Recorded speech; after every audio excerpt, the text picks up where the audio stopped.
So we are in Brussels actually. You have an exhibition in Streetview Gallery in Anderlecht. This is an exhibition with Alexander Demetrio, and actually it's very interesting. You have video works mainly in this show. But before we go right into the details of this exhibition, nowadays, because of the computer-generated environment where we live, I'm a little sad because I just a little prognose that the role of artists will disappear, because you can click on the button in a web page and you can have generated pictures, you can have even generated videos or deepfake videos as well. So do we still need artists today? Of course, and it's the same question, do you still need people at all?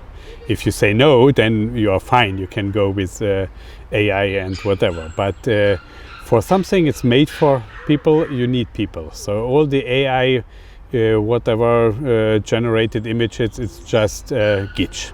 Because they take the source from something what already exists, put it together somehow. It could become some kind of new thing, but mostly it doesn't. Mostly it's just shiny, nice images. But it depends how you program it. And it could become something new, but to understand, it needs always people, and it also needs people to say that this is something what is interesting. And it's somehow, so art is coming from life, and it's concentrating, and it's pick details from life and change it to forms that maybe other people can understand or can feel. And that will be always the same. And computer is a tool, so you can use it. And if you have a good idea how to use it, it can be a good artwork. But it means that still you have to think about how it should look like.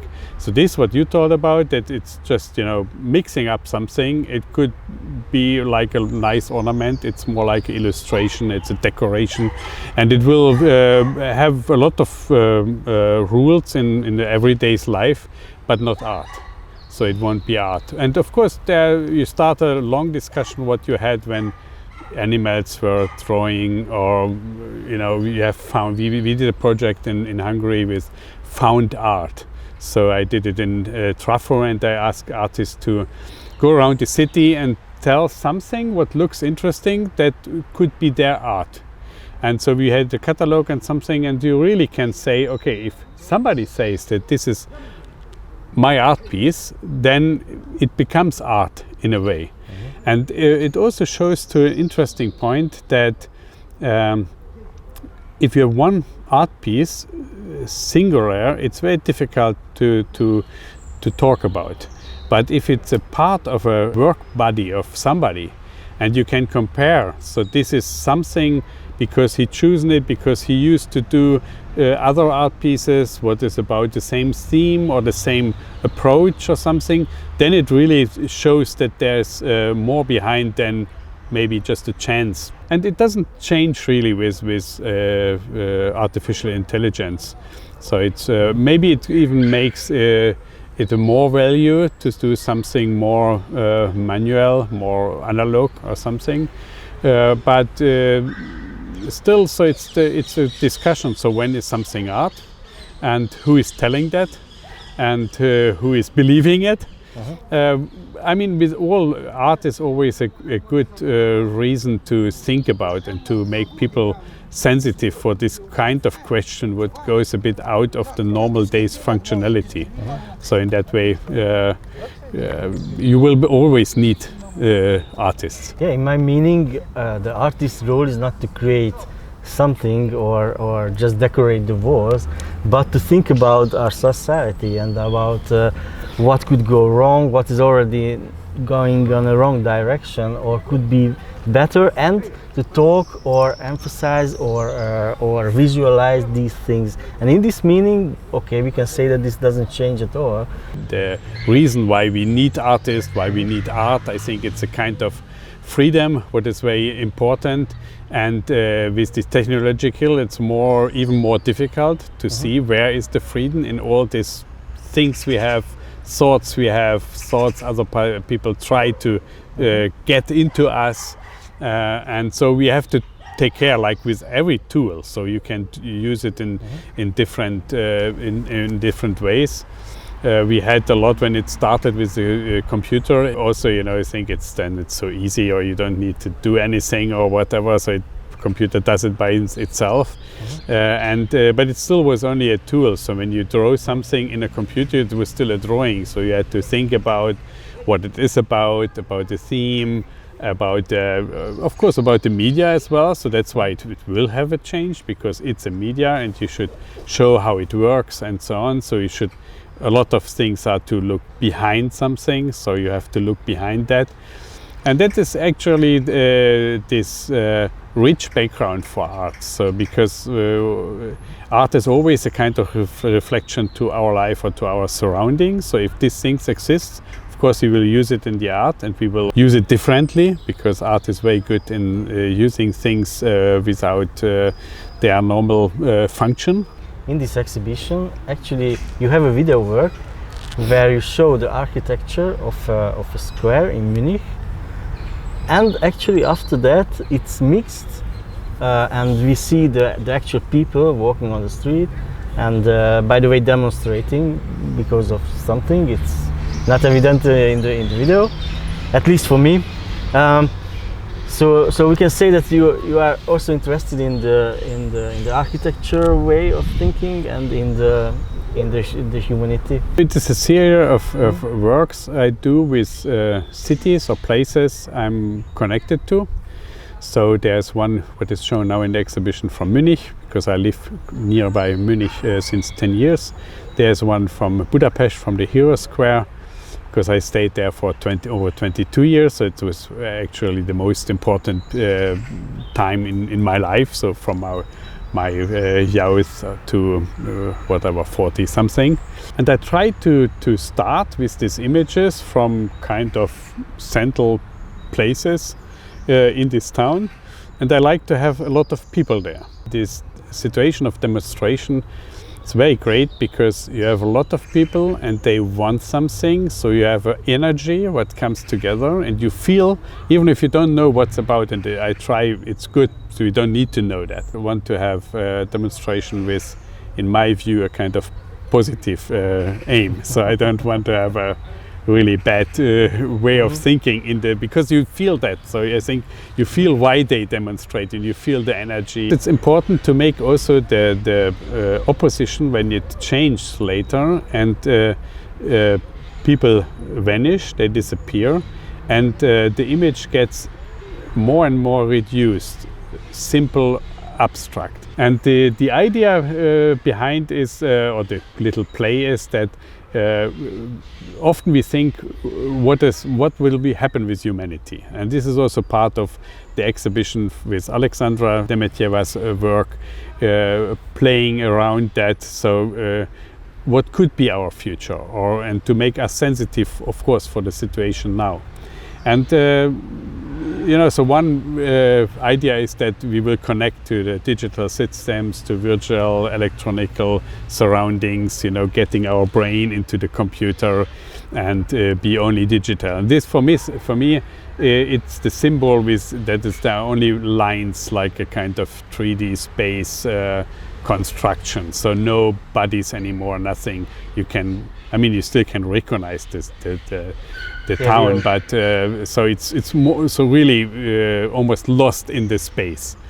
And then from this time, when it will be like that, or when it may be like that, maybe you remember and you think back, and you had to go through these phases that it gets more and more detailed or more concrete, and then you come to this living scene. So you just mentioned that you have about Munich, you have about Budapest, maybe other city?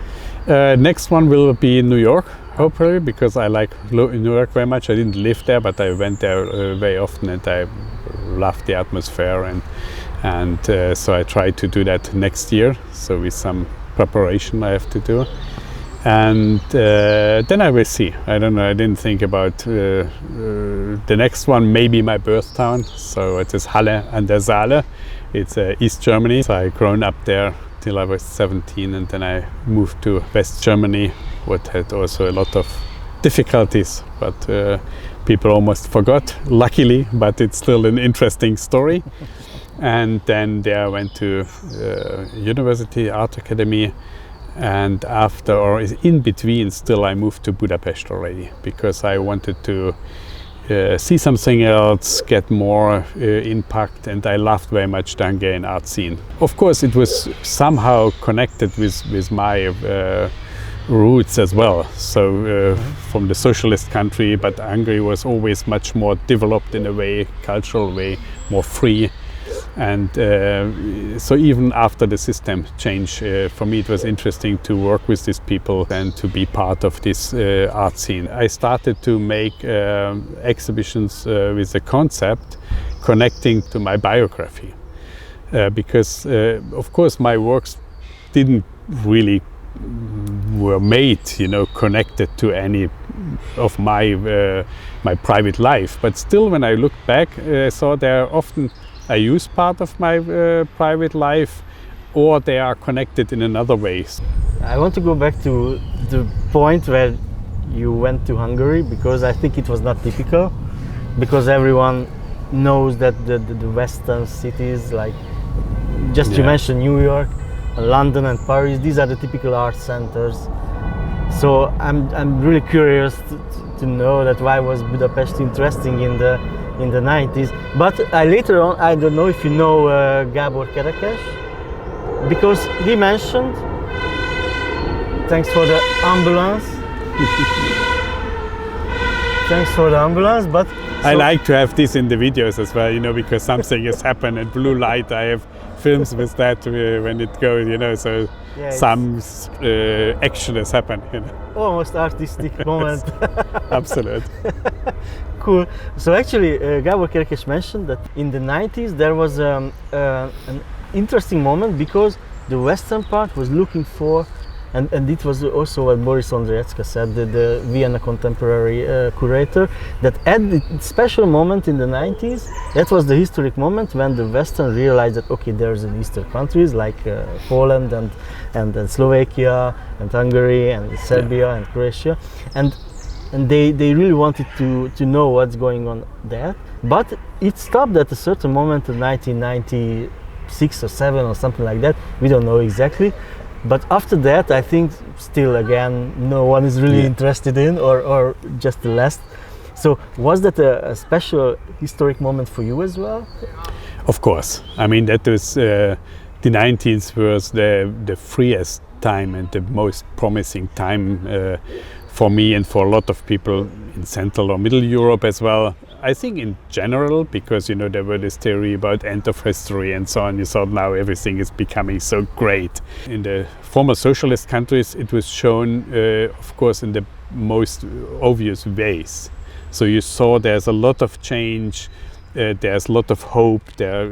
It was also a lot of difficulties, of course, especially in Hungary, in the outside Germany, because Germany was a special case again, because they got on one part a lot of money. It had also the bad sides, because there you had the feeling you can't do anything because it's already done. It should be the same like the West.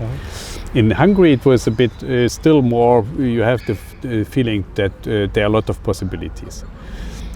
For me, that was not really the reason. So for me, it was only by chance. I mean, even if you think back to this kind of historical changes, you never mustn't forget that you saw it as a body and as a person, and it was my young years. So it's also then it's much more positive, optimistic, open, and so on. So it mixes together. So that's why it's probably also part of this for me. But when I decided to try to go somewhere else, it was in the end of the 80s.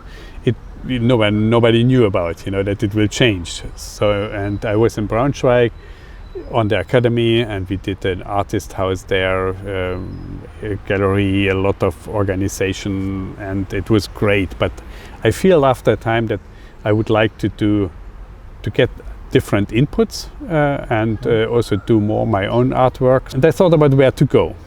And of course I could have gone to France, maybe to America. It's also of course a question of money, but it was not the main point, because the main point was really that during the 80s I went to Hungary 2 times a year or 3 times to meet people. No, because of meeting old friends. Because I moved, that's why the story gets longer and longer, so we have to take care, be careful, because I moved from East Germany to West Germany with this kind of special permission you could ask, but you never knew when you get out, and you couldn't do anything in East Germany anymore, so you were like a banned person, because you showed that you want to leave the country, and you had to take care rather not to get to prison, so you had to get a reason to go, what was more kind of family connected reason.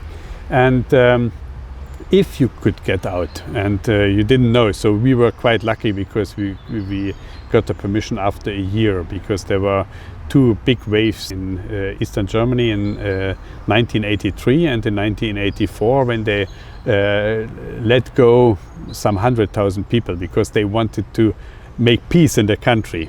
I think in the end it came different, because already after the first wave it was also, I was thinking about, so should I leave my friends there, or should I, so why I should fight there for the better future.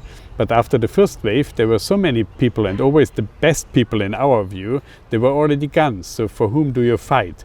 So and also after the second wave, I think a lot of people thought we don't have to lose anything anymore. So I think it's also kind of reason for the whole change in the end. So then we got out, so we went to Braunschweig, to northern Germany, and but they didn't let me in again. So because they didn't want that I talk about my new experiences or whatever, So we had to meet somewhere else. Is greener. Yes, and even if we knew that not everything was better, there was a lot of things better, and the main thing was you had a much better feeling, because you felt free. So even if you know that this is kind of subjective, but still it was there, still if you have I had not much money and so on, so it was had a lot of difficulties, but it was so important for people who like to think and like to move and to have possibilities. So that is one of the most important things. So I couldn't go back, but I had very good friends in East Germany. I wanted to see them. Of course, they couldn't go out. How we know? Maybe we should tell that now every time, because people don't remember, maybe, or young people don't know that. So we met in other countries, of course, this time socialist countries, where they could go from Eastern Germany, and of course I could go, because I could go to the other countries. And sometimes it was Czechoslovakia, which is still together. Then mostly we met in Hungary, because we liked Hungary much, even from the socialist time, because it was really the freest one, and so most interesting. And then, of course, I met Hungarian people there, and I'm a Hungarian artist, what I told before. I even invited people of having exhibitions in Braunschweig, even in the socialist times of before '89, like Janusz Sugar and musicians and so on. The art had a kind of similar roots than I had, because it came from the same system, from the same political system.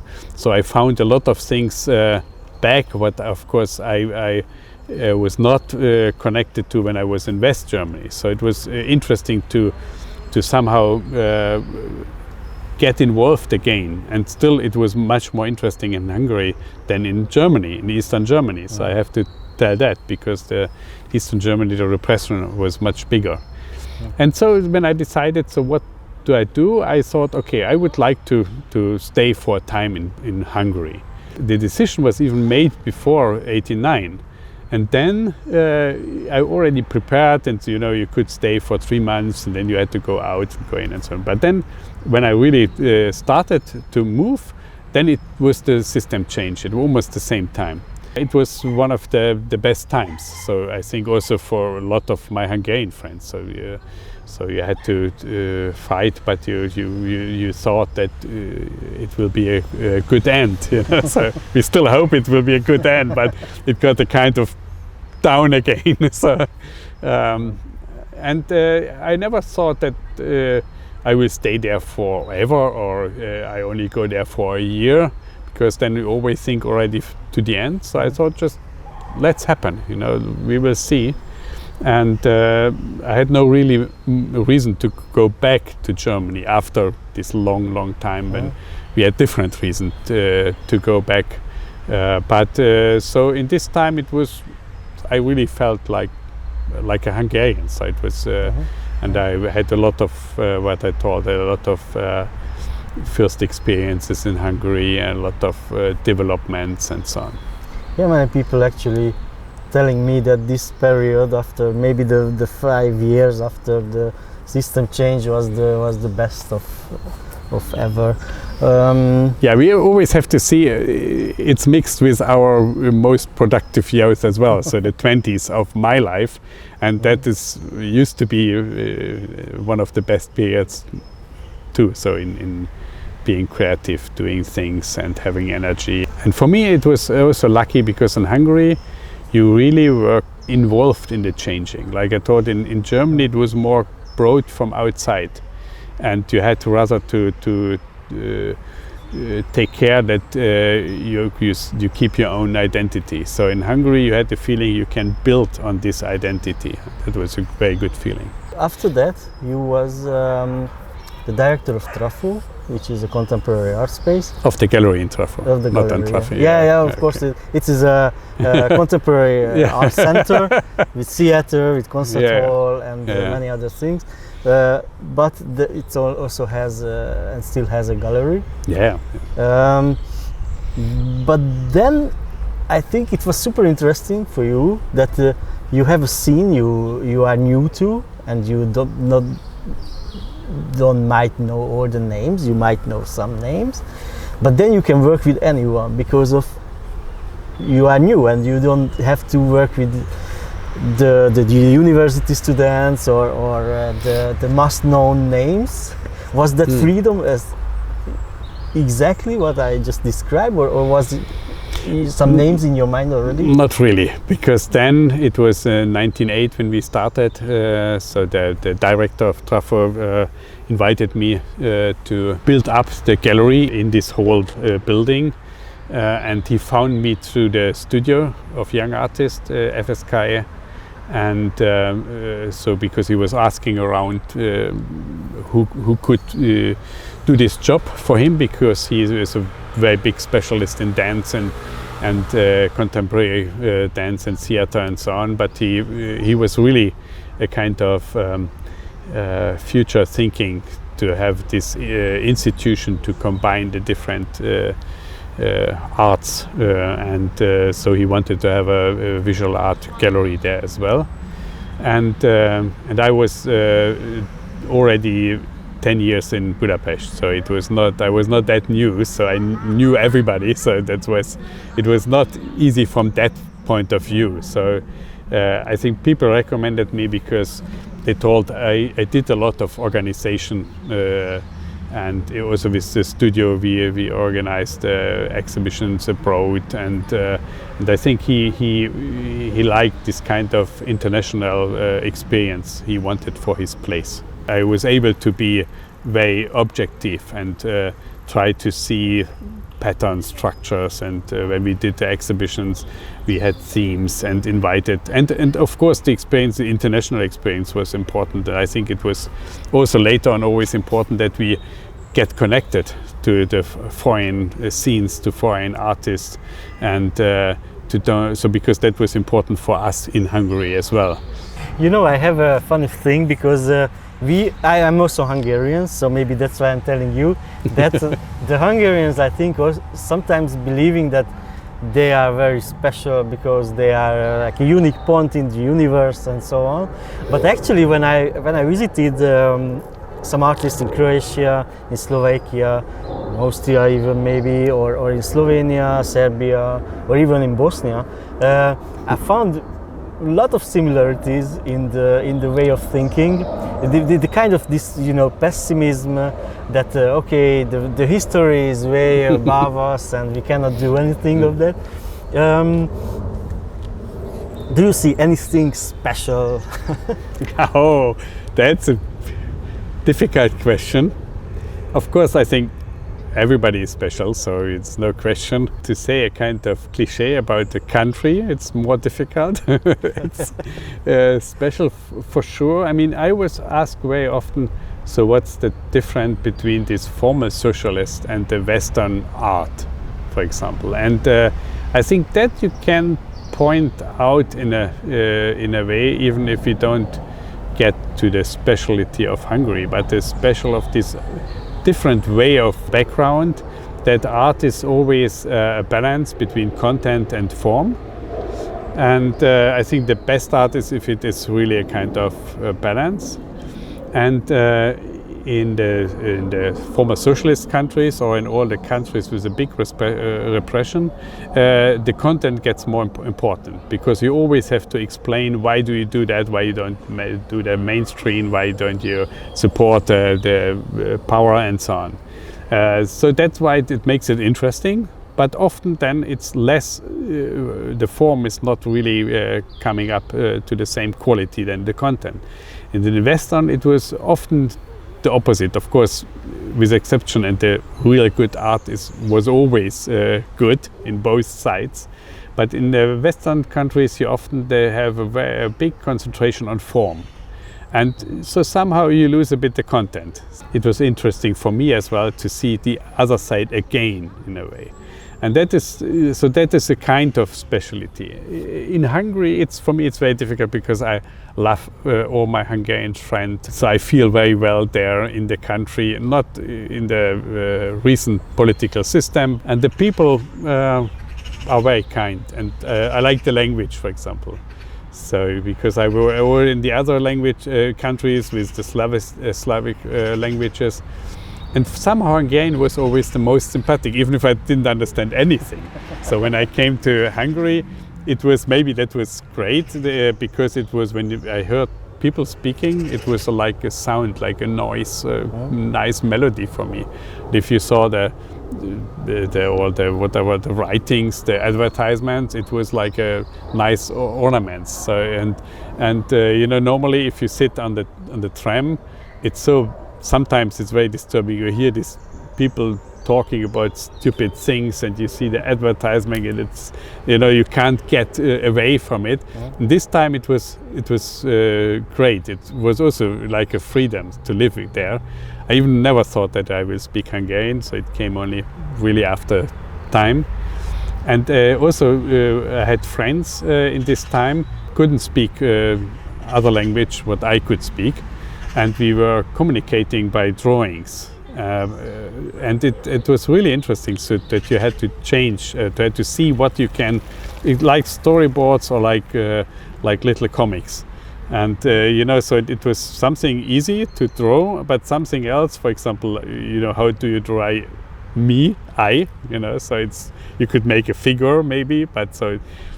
And it was very, very interesting also for the artistic approach. So it was, I think, even if it was not meant like this, so it made me sensible for a lot of communication possibilities, problems, and so on. Thank you very much for the discussion.